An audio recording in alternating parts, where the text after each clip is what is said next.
It's Thursday, it's 12:15 and we're live in Westminster.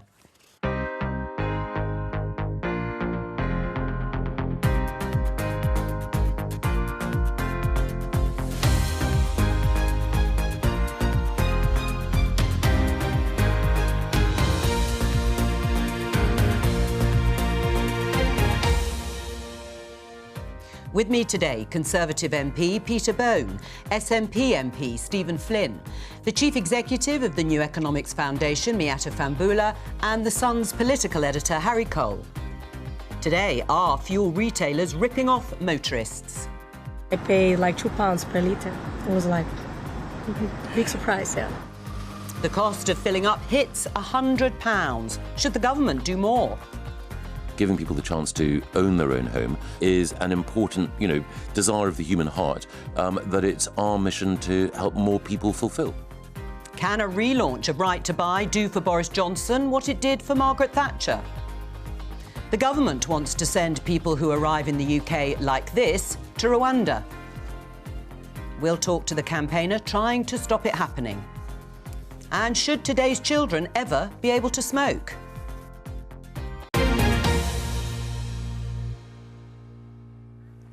So let's start with the price at the pump. Let's show you this headline in the Daily Mirror. £100 to fill the family car. Despair and fury as fuel prices to hit record high. So are motorists being ripped off, Peter? Well, that's a good question, whether the retailers are actually doing, price gouging. But, of course, the real problem here is the dreadful war in Europe and what the Russians have done in Ukraine is unbelievable. And by imposing all these sanctions, that's what's going to happen. It's going to drive the costs up. But would I want to be dealing with Russia? No. So, yeah, the costs have got to go up. Right. What about motorists being ripped off? Peter mentioned there are the retailers actually passing on that 5p cut to fuel duty that was announced by the government. They say they are, but do you think they are still being ripped off? I think in real terms, yes. It's only a couple of months since the Chancellor borrowed a Sainsbury's staffer's Kia and did a photo call to say that 5p was going to change the world. I mean, that was a busted flush after a couple of days, and here we are a couple of months later and the price has gone up exponentially. But when we look at pricing itself, obviously we need to look at the fact of whether retailers are passing on the 5p. But in the grand scheme of things, the Treasury rate's taken in nearly 50% in tax. So the Chancellor could do something. He could do it now. Right. How much should he do? I think it needs to be a blanket review over what's possible and what's not within the remits of the finances. But it's clear if you're a business, if you're a carer, if you're a household, that something needs to change. It needs to change now. The Petrol Retailers Association says the 5p cut is being passed on to customers. It may not have been immediate, but it is being passed on to customers. Does more need to be done? Yes. So I think there's a question of a bit of price speculation that's happening with the retailers. They're moving quite slowly in terms of passing the fuel duty. But in the end, a big chunk of the price rises are being driven by global markets and the oil markets. And so, yes, there's stuff the government needs to do, but that is about cushioning people against that. And so I'm quite interested in thinking about ways in which, for example, we can expand and subsidise public transport. So in New Zealand, it's half-price public transport, everyone. In Germany, €9 per month on public transport in order to give people another option. And then in the end, you've got to put money in people's pockets. We need to boost benefits again. 17 billion would give households about £2,000. And then that windfall tax, which the Chancellor slightly countered with his tax relief, we need to do a proper windfall tax and use that in order to help families not on benefits bear down on costs that they're facing. You were shaking your head. No, I just say the public transport isn't going to help the millions of people who don't have access in this country to public transport outside of London, in the North East and the North West, who rely on their car for work every single day. And they're being fleeced. They're being fleeced by the Treasury. Because actually, it's not just fuel duty. They did cut fuel duty, but VAT, because the price of petrol has gone up, the VAT take has gone up. It's time for a windfall tax on the Treasury, not the energy providers. Let's just start giving some of that money back, because in February, the Treasury were taking 83p per litre on petrol, but even after the fuel cut, they're now taking 84p. Rishi's laughing all the way to the bank here. Right, is he? And Look, I absolutely agree with Harry. The question is, which is the best way of putting money back in people's pockets? Is it by cutting duty, which they may not pass on, or is it actually reducing taxation, which clearly gives the money to the consumer? Well, what do you think on VAT? Well, I mean, you know, I like cutting all taxes. I like cutting, but I think it might be better to give the money to the consumer rather than cut a duty and let the price stay where it is and make more money for the retailers. Stephen? There's obviously consensus around the table, which is good to hear, that something needs to happen. It needs to happen now. This there's difference can't though continue. in terms of what you would do. What do you think of Miata's idea about more investment in public transport, if, of course, you live in an area where there is some public transport? Well, obviously, I represent a city within the northeast of Scotland, and in a city situation, it's slightly different to those who live in the rural areas, and there's massive challenges there, and we can't escape from the fact that so many people rely upon their cars. But as I said earlier, this isn't just about households and individuals. This is about businesses too. This is about people who work in the care sector. This is about people who work in the NHS. They need to have the ability to go about their daily business. So 2 things I'd say. Other countries that have rural communities are thinking about community transport solutions as emergency to help people. There are ways that we have to think about how we can have public transport solutions that reach people at this time. And in the end, when you're thinking about getting money into people's pockets, taxation is not the route to solving the cost of living crisis. Not least when you cut taxes, those at the top get a chunk of money back and those at the bottom get very little. And what we should be doing is clubbing together to make sure that we're protecting those on low and modest incomes, because they are the ones that are being absolutely hammered by spiralling prices. Well, there's no doubt it's a difficult economic backdrop from every perspective. The Prime Minister is about to give a major speech. It's been billed as a major speech to deal with the cost of living crisis and to help more people get onto the housing ladder to be able to afford to buy their own property. Our political correspondent, Nick Eardley, is in Blackpool for us. He'll be covering the speech. Nick, what's he expected to say?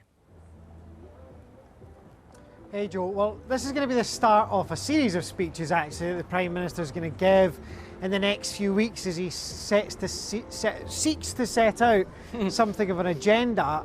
Housing today is going to be the big policy focus. Housing in England, that is. 2 things in particular we know are coming. One is that often discussed by Tories, but now Boris Johnson saying he's going to deliver one, which is to allow people living in housing association properties in England to buy those properties under a similar scheme to Right to Buy. The second thing we're going to hear about is the government saying that people on benefits can use housing benefits towards mortgages. That's not allowed at the moment. You can use it for rent, but you can't use it towards mortgage payments. It's all designed to help people onto the ladder.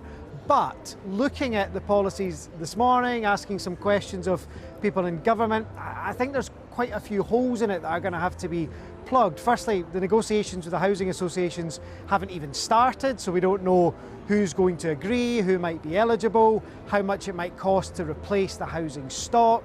In terms of benefits, there are big questions about how this would work in practice and whether many people on universal credit would have the ability to get deposit together in the first place to get onto the housing ladder. So the ideas are there, but I think the actual detail is going to be quite tricky. And it's worth bearing that in mind of what's happened this week, because one of the fears that some of Boris Johnson's Tory colleagues have is that he's quite good at coming up with headlines and coming up with big announcements that sound good, but when it comes to the delivery and when it comes to the detail, he's not as good. And I just wonder if some might be nervous about some of the announcements without detail that we're going to see in the next couple of hours. Nick Eardley, thank you very much. Well, let's start with the right to buy principle. Will it do for Boris Johnson, the ideas that have just been set out by Nick Eardley, as it did for Margaret Thatcher? Well, I don't know about that, but it's absolutely the right idea. You should be able to buy a home from a housing association, because the problem with the old council house thing was someone moved in there when they needed to and stayed there the rest of their life, and it was never passed on to somebody who actually needed it again. So if you've sold the house, you can reinvest that in building a new one, which I think is going to be in the proposal. It's a great idea, and we should get on. I'm not quite sure why we haven't done it before. Well, just before I come to you, because it's different in Scotland, Miata? I mean, it's completely half-baked. So the right to buy, it's like a relic from the past. And what we've learnt from the right to buy is that it's accelerated and exacerbated the housing crisis. It's not helped it. 2 million homes have been sold through right to buy, and the homes sold, only 5% have been replaced. So at the time when people needed more affordable housing and demand has been increasing, we've actually seen the total stock of social housing decline. And that's what will happen again. if the government was serious about solving this, they would be building more social housing. 2 million social homes over the course of the next 20 years. That gives people access to secure, affordable homes. That's how you help people who are struggling, not this completely half-baked policy, which, by the way, there's no way they can force housing associations to do this anyway. So it's not even clear that it can be implemented. Peter? I just totally disagree. I think people owning their own housing is great for the country and great for the people. Right, well, on that principle of owning your own property, do you agree, Stephen? Because the SNP scrapped right to buy, as I understand it. Do you share the ambition for increasing home ownership for people? Well, firstly, in terms of Boris Johnson's announcement, this should come as no surprise to anyone because there's going to be a plethora of announcements over the next couple of weeks, most of which will not be deliverable in any way, shape or form. But in terms of the policy, you're right, we scrapped the right to buy in Scotland because it was a complete and utter disaster. You know, I sat on a local authority for a number of years and what we've seen was a situation where council housing stocks had been decimated and a lot of the folk who were living within those council houses didn't have those former council houses that had bought them didn't have the resources to maintain them. So in the likes of blocks of multiple occupancy, you had a situation where blocks were degrading because the people didn't have the money. But what's it done to home ownership, particularly amongst young people? Because the statistic here, in 1999, around half of householders aged 16 to 34 were owner-occupiers, compared to just over a third in 2017. Well, I think everyone's hopeful that they can go on at some point in time to own their own home. So you do share the ambition? I think everyone shares that ambition. It's a just ambition, but you need to be realistic about how you can deliver that. And I don't think that what the Prime Minister's putting forward today delivers that in any way, shape or form. It's pie in the sky. Right, there is a sense of this is a rehash of a rehash of a rehash of a policy. And I am telepathic that way. I mean, if you go back to 2011 under David Cameron, and then David Cameron again in 2015, publishing the manifesto vowing to extend the right to buy to housing associations, then in September 2019, speaking at the Conservative Party, and I can go on. You took literally the words out of my mouth. That was the point I was going to make. I've written this story so many times. Just get on with it. You've been in power for 12 years now. If you want a housing revolution, how many times do you have to announce it? Just do it. Right. People are so frustrated that, you know, it appears that it's a problem with this policy is it appears it's a government that's out of ideas, so it's having to go back off the shelf from the glory days. But actually, it's just words. Just get on and govern and do things rather than just announcing them. What person at this moment in time who's on a low income, who needs to rely upon the support from the state, is going to see the outcome of the cost of living crisis is saddling themselves with even more debt for decades, if not the entire lifetime. Yeah, but mortgage payments can be cheaper than rent in some cases, and I think the access to mortgages is a key thing. That 95% mortgages is an idea that's been floating around again. Obviously, it comes with massive risk, as we saw what happened in 2007, 2008, but people are being priced out of the housing ladder by the absolutely whopping size of the deposit required, and it's a scenario where people can't even make ends meet day to day. How are they ever meant to save that deposit? But Harry, the root cause is we don't have enough homes. That's the reason why home ownership is unaffordable for lots of people. Lots of people are locked out because we don't have enough homes. The answer to that is build more homes. And yet every time the government stopped that. There is one thing in this announcement, which speech today, I think, which we've been digging around for a couple of days, is something that's been very effectively done in Scandinavia, very effectively done in Germany and Holland, which is these new prefab homes. And, you know, prefab is a tainted brand, so to speak. But actually, homes that can be built off the shelf very quickly for as little as £40,000. That's the sort of thing we want to be hearing about, rather than stale old re-announcements of right to buy. Right, can I just show you this on this supply? Because people will say you are looking at it from the wrong end of the lens. This tweet, I think I can show you, from Nick Macpherson, former Permanent Secretary at the Treasury. One day, many years hence, Her Majesty's government will accept that the way to make housing affordable is to ensure supply outstrips demand. That would be leadership. Until then, expect numerous initiatives to pump up demand to support those who own property at the expense of those who don't. Is he right?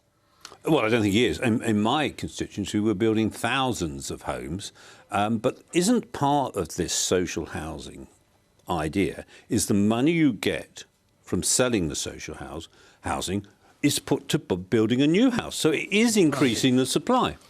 I mean, that's just complete and utter nonsense. Why is it nonsense? Because having sat on a local authority and seen the prices that some properties are sold for in comparison to the costs of building a property, and notwithstanding Harry's point about prefabs, but a property that actually delivers the energy security and a nice accommodation for someone, it far exceeds the sale price. So what Peter's talking about here is fantasy economics. Right. When it comes to this idea of allowing benefit claimants, to use their housing benefit for mortgage payments, isn't it the case that it might not even be the government's remit to do this? I mean, that's what did stand out for me this morning, that you would allow somebody who is on benefits to then build up enough to make a deposit on a house. Well, look, for me, again, it feels completely detached from reality for the simple reason that we have hacked away at social security. Benefits are now at such a low level that the idea that someone on benefits who's struggling at the moment to feed their kids can save up a deposit and then be able to afford a mortgage when prices are sky high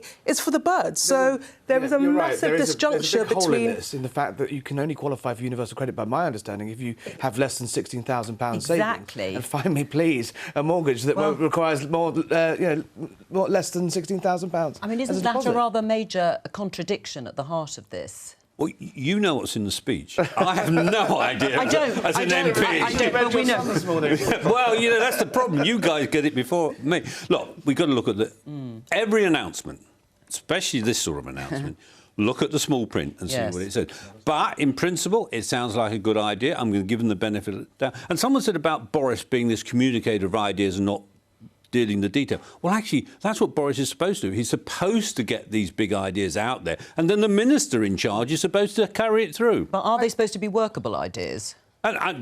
Well, absolutely, and I'm going to give the government the benefit of the doubt. But surely I mean, there's one strange thing going on. The opposition say this government is paralysed. We're not doing anything, and then we've got all these announcements, and you're saying you're over it now. You can't have it both ways. But Peter, they are half-baked. The job of the government is to come up with solutions to the problems the country faces. We've got a housing crisis. We've had one for a very long time. There are things the government can do. Build more homes. So why we allow a Come to Wellingborough, look at the new homes being built. Not enough to deal with the fundamental problem. And the government can do more, and it's choosing not to. And these half-baked ideas are just that. They are half-baked. They create a bit of headline, but there's nothing underneath them. And for people who are at the sharp end of this, that is just not good enough. I mean, is one of the problems that the government was sort of almost forced to back off planning reforms because of complaints from constituents in areas like yours? It's a very good point, isn't it?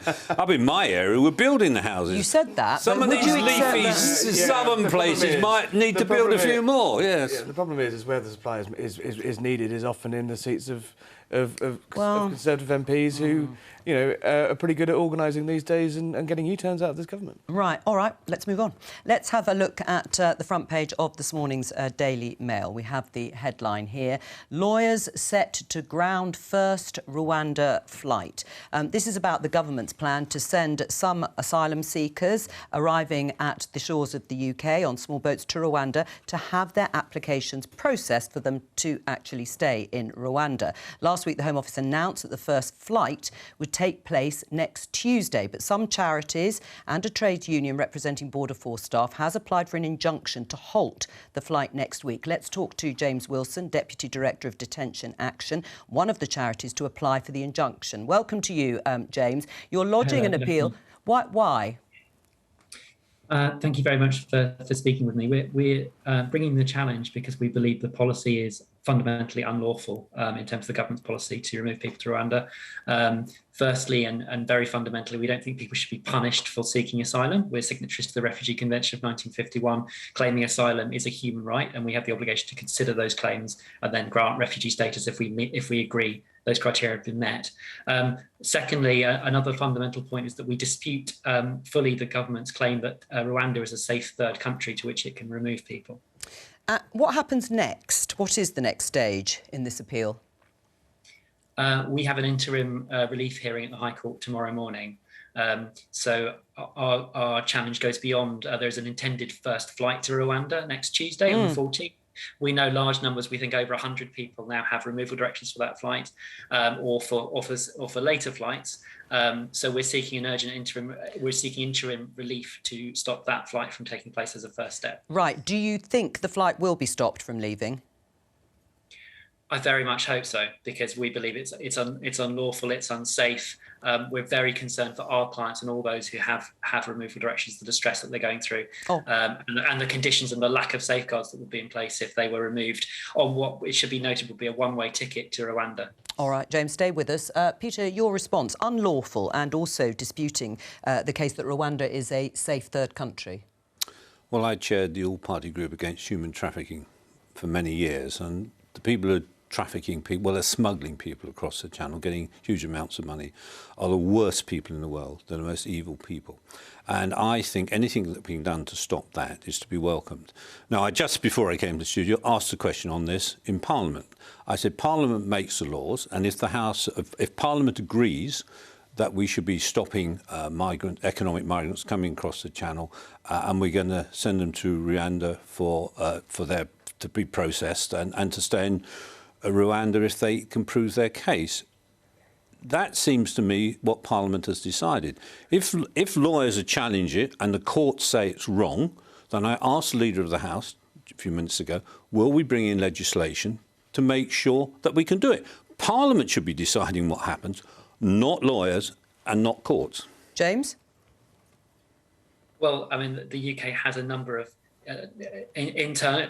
obligations in terms of internal law and also international law in terms of being signatories to the Refugee Convention, the European Convention on Human Rights, the Geneva Convention, which we would believe would be broken by these measures. So no, I don't think Parliament should simply override that. I think it's vital that this is tested in the courts. That's what the courts are for, to test the legality, and we think it's vital that happens.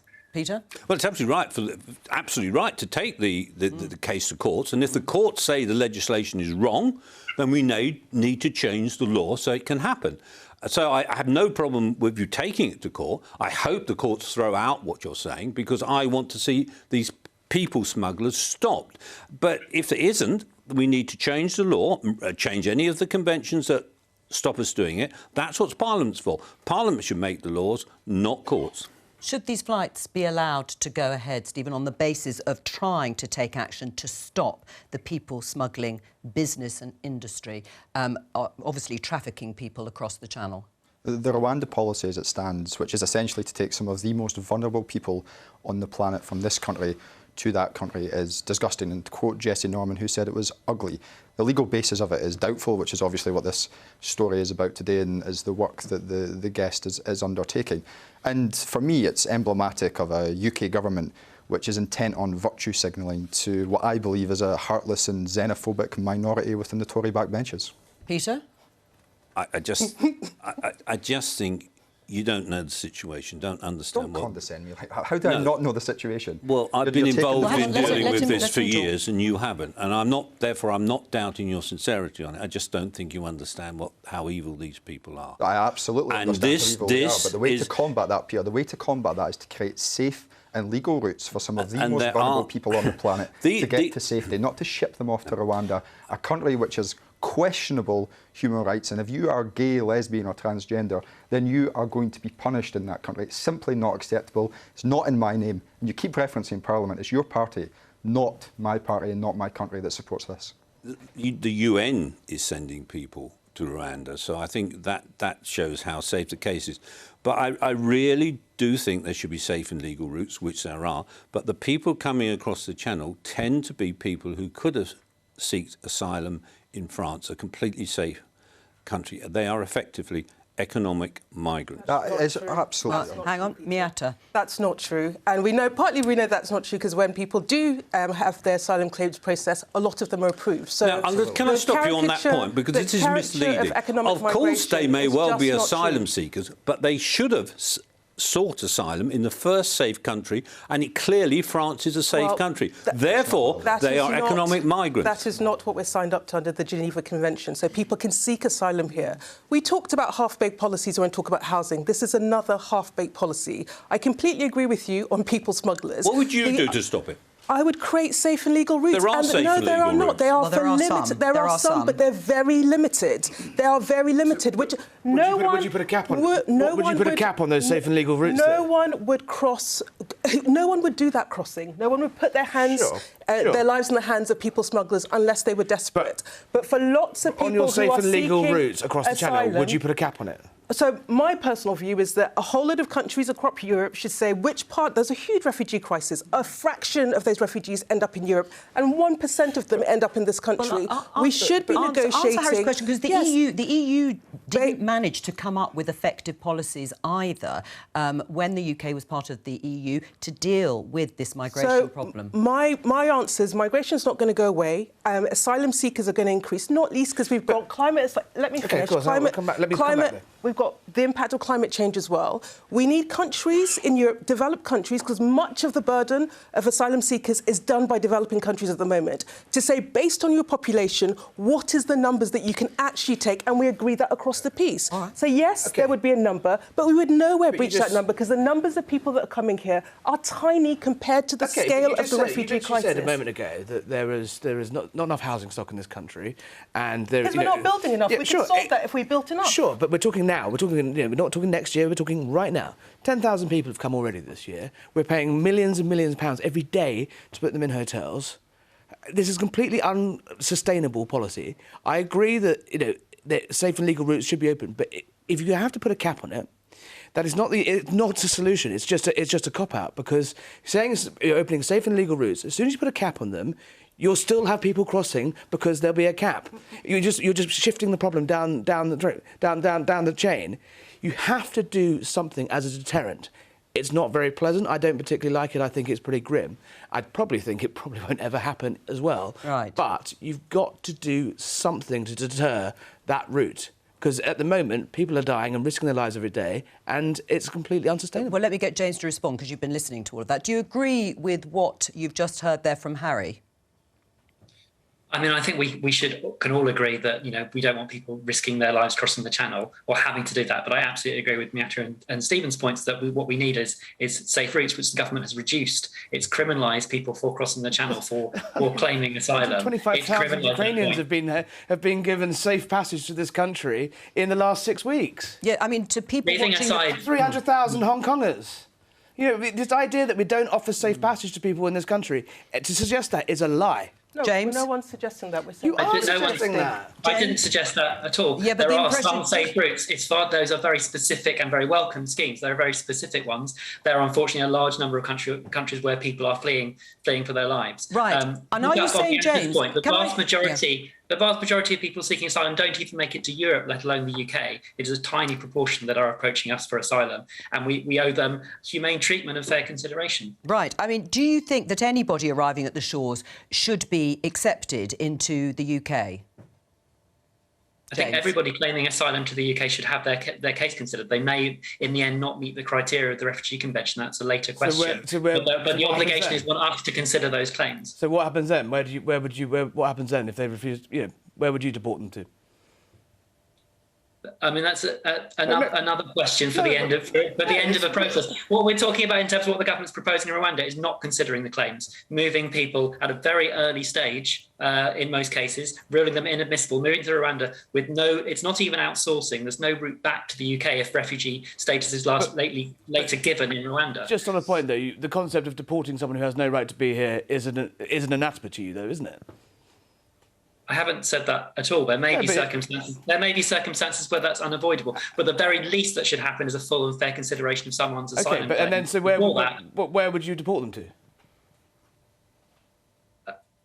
I'm not sure I understand the question. I mean, when deportation is unavoidable, there are it would usually be the persons of countries of origin, but there is a whole other complex issue around deportation law, which I don't think we have time to cover. Right. But my point would be that everyone's claim needs to be considered fairly in the UK as a first point. Can I just put to Stephen, an independent Scotland would consider taking every asylum seeker that applied for asylum in Scotland? Well, I think we need to go through due process, as has been outlined there. People have a right to claim asylum. And... So there'd be no numbers and no cap? Oh, no, that's not what I said. I said that what should be happening is everyone who comes to Scotland seeking asylum should be processed in a fair and legal way, as is outlined in international law. I think what's lost in this conversation, I was in a hotel in my constituency just a couple of weeks ago, which is rammed full of asylum seekers, guys who came over the English Channel, and these are humans, these are people, and they want to contribute to society. They want to know if they've got a future or not. You don't do that by shipping them back away from the war-torn country they have fled to France. Well, Stephen, answer the question, though, because a lot of people watching will say, if people have come from a country like France, why didn't they stay there and have their asylum claims processed? So there's a number of reasons in and around that, which differ from individual cases. A lot of that's to do with family reunion, which, as I see even Harry's nodding in that regard, where the government has an absolutely woeful record. There's people who come here because they've got communities that are set up here. There's people who come here for a whole variety of reasons. They don't come here because it's easier to work in this country illegally than it is in France. That is why. Well, actually, and that is exactly what the French government say. They say that we are creating an El Dorado effect because we don't have... In France, you have to have a national identity card to work. And if you don't have one of those, you cannot work. Here, it's a lot more of a grey area. And that's why people come here. They're economic migrants who want to come into work. Yes, there are people with community ties. Yes, there are people with family. But a vast majority of those people trying to get into this country are coming here to work. The stats say the opposite. Right, The stats say the opposite. There's no evidence that they're economic migrants. Exactly. And in the end, people seek asylum. And based on our system, the majority of them, their application gets approved. So, yes, they may also be able to work here, but there are reasons that people come here. But I come back to the fact that it is absolutely legitimate and fine for people to try and come here. But why should they skip the queue? But we... Literally, why should someone who has a legitimate claim to come here to work or for asylum, who tries to go through the normal route, be unable to do so? Whereas if you risk yourself and you give money to people smugglers, Harry, you skip the queue. Let Miatta answer, and I'll come back to you, James, in a second. If we had normal routes that was open to more people, that would literally get rid of the problem. I am an advocate of safe routes, but you've got to acknowledge the problem that safe routes will not make the small boat crossings go away. All right, James, a final word. If the flight does go ahead next Tuesday, what will you do then? We'll continue to battle the policy in terms of the legal process. I thought so. I wanted to pick up on the point that there's just a lack of safe routes for the vast majority of countries from which people are seeking asylum. So the notion of a queue that can be skipped is a false one. All right, James Wilson, thank you very much for joining us. Let's talk about smoking, or not smoking, as the case may be. A government-commissioned review has advised that the age at which people can legally buy tobacco in England should rise from 18 by 1 year every year until eventually no one can buy tobacco. As it says here in The Guardian, smoking age in England should rise by a year each year. Review says smoke-free by 2030. What do you think of that? Well, I've never smoked, but I think it's absolutely wrong to stop people having the choice whether to do it or not. Now, if you say it's such a dreadful, evil thing that shouldn't exist, then ban it. But this is... I have no idea. It's absurd tinkering. No, if it's legal, let someone make their own mind up whether to smoke or not. But you did say, if it's so evil, ban it. Do you at least support the ambition of being smoke-free, statistically speaking, by 2030? Well, I think if you publish all the information of the damage smoking does, why would people want to take it up in the first place? I never wanted to take it up. But if it's legal, you should give people the choice of whether to do it or not. I'm not in favour of the state telling us what we can do and not do. That's absolutely clear, but you do support the government's ambition to be smoke-free. Fewer than 5% of the population smoking by 2030. I'd like nobody to be smoking because they've decided not to smoke. Miatta?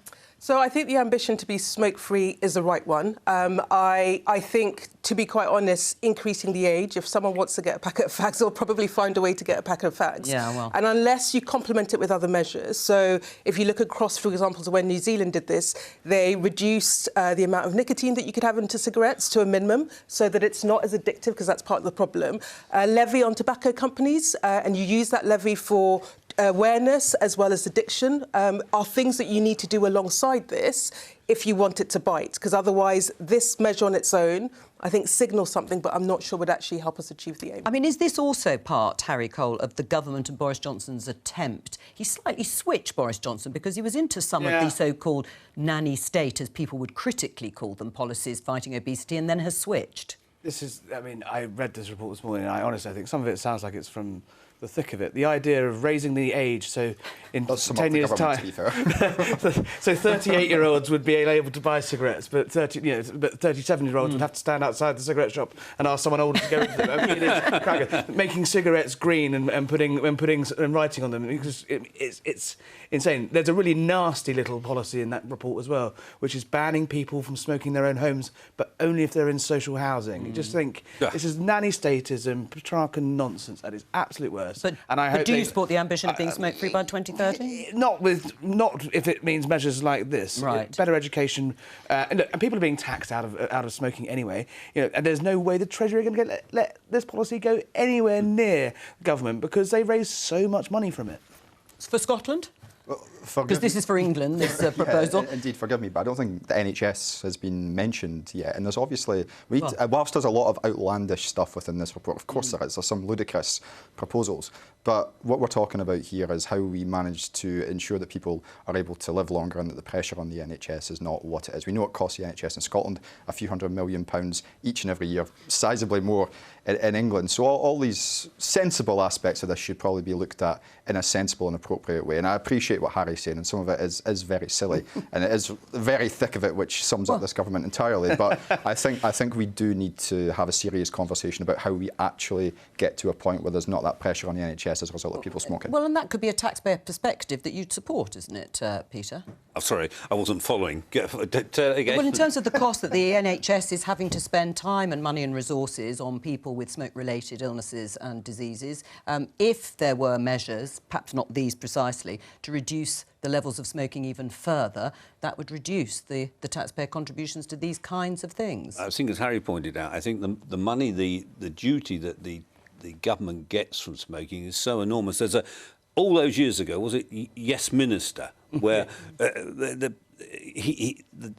point was, if you took away smoking, you wouldn't be able to fund the NHS. So there is some... It is a vicious cycle. To be fair, just on one point, this isn't actually government policy yet. This is an independent review. It's a review that they've commissioned by the government. And it's a challenge to the Prime Minister, because if he doesn't want to be nanny state, he'll drop those proposals. This is if there is a reset in government, this is one of the challenges. All right, well, so you would agree with those sorts of proposals being dropped? Oh, absolutely. Right, well, Stephen, in 2018, Scotland introduced a minimum alcohol pricing policy to encourage problem drinkers to consume less. We'll get your analysis on how successful it's been, but the first evaluation of the impact of that policy on those who drink alcohol at harmful levels, Public Health Scotland found that those who suffered the worst effects of alcoholism didn't change their habits after the policy was introduced. Indeed, it found that the poorest amongst them experienced increased financial strain, causing them to cut back on other things, such as food and utility bills.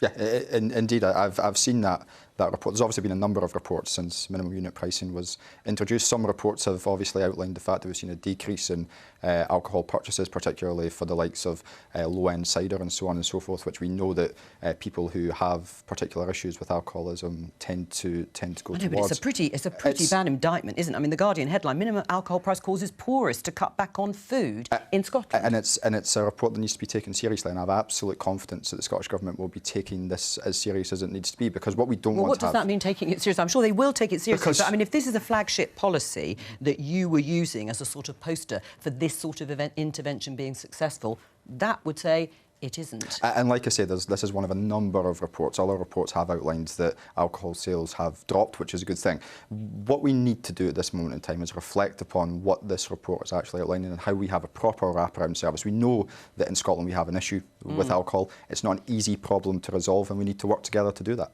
You're surprised by the outcome. It is part of it, but it is a pretty striking part of it.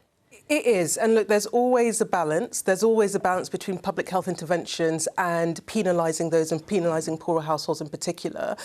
What I would say is, in the round, actually, public health measures tend to be really successful. If you think about the rate, for example, going back to smoking, that it's gone down, it's been phenomenal. And it has been things like not smoking in pubs and restaurants that have changed behaviour. And I think we need more of that. But you've always got to strike.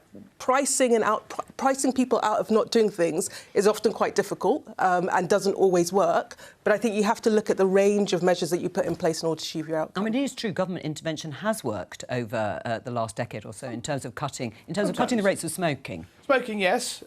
Sugar tax kind of worked. They sort of ruined Iron Brew, though. But look, who would have thought banning bottomless brunch in Scotland but not in England wouldn't have been the great fix that it could have been? I do think, look, big measures, big sweeping ones, tinkering like this, I think, is probably at the end of it needs to be a bit bigger than that. Let's talk about something just at the end of the programme about the Northern Ireland Protocol. Yes, covering everything today, aren't we? Just a small part, of course, of the Brexit agreement in terms of trading arrangements between GB and Northern Ireland. It's caused a huge amount of pain politically, and we are still waiting for this promised legislation from the government to deal with it. Can you tell us what we should expect, and should it be next week? Yes, I think it is going to be next week. There was talk of it being today, but obviously the big speech thing came in. Look, as a negotiating tactic, this has seemed to have worked before. About readying, you need to go into negotiations armed quite heavily, and your opponent in the negotiations needs to think you're going to take extreme action.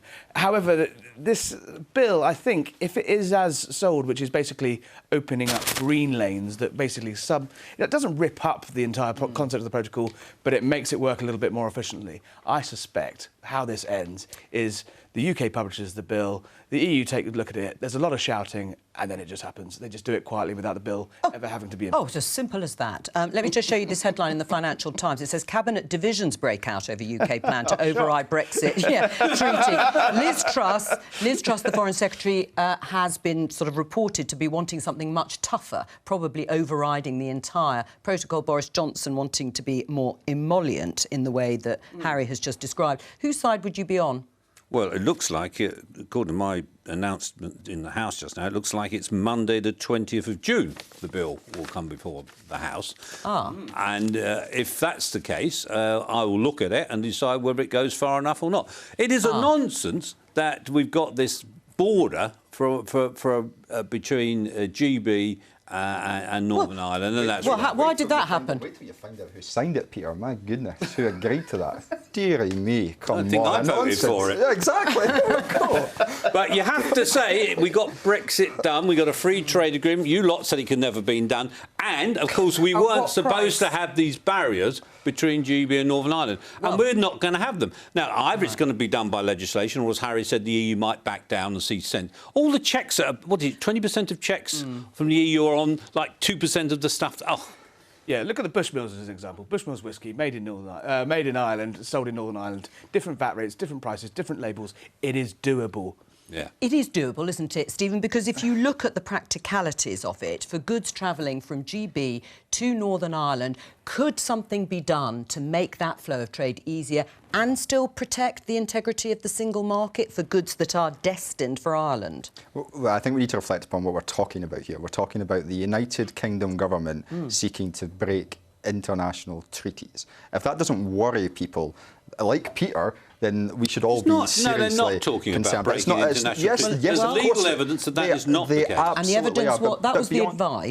But beyond that, in doing that, they're also putting at risk the Good Friday Agreement, and we've seen the stance of the Americans in relation to that. This is a very, the Good Friday Agreement is being put at risk by the unionist population of Northern Ireland being agitated by this. It's the other way round. You can't just ignore it. Just ignoring it is not an option. Something has to happen. This is extremely serious, and we need to reflect upon the fact that this is a UK government which is completely out of ideas. But the Good Friday Agreement can only be under threat from one side. It's a very dangerous line to go down. It's the solutions that we are sort of debating here. Miata? Look, there is a solution. The UK Trade and Business Commission have come up with a set of recommendations, and through veterinary standards, agreements and standard protection... That would be closer alignment, though, wouldn't it? It would be closer alignment, but by doing that, you essentially remove a lot of the checks in the Irish Sea. So there is a way forward, but the way to get there is to negotiate and to get around the table. Is not... Tell the EU that, they're not negotiating. They can't negotiate because they're not prepared to consider changing the agreement.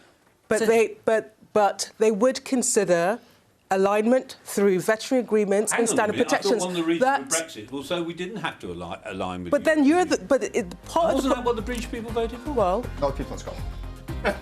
As we can't agree on this, Kingdom as a as we whole. can't agree on this full matter, but we do know now when the legislation is expected to be announced in the House. That's all we have time for. Thank you to all of my guests, and I will be back tomorrow with Politics UK. From all of us, bye-bye.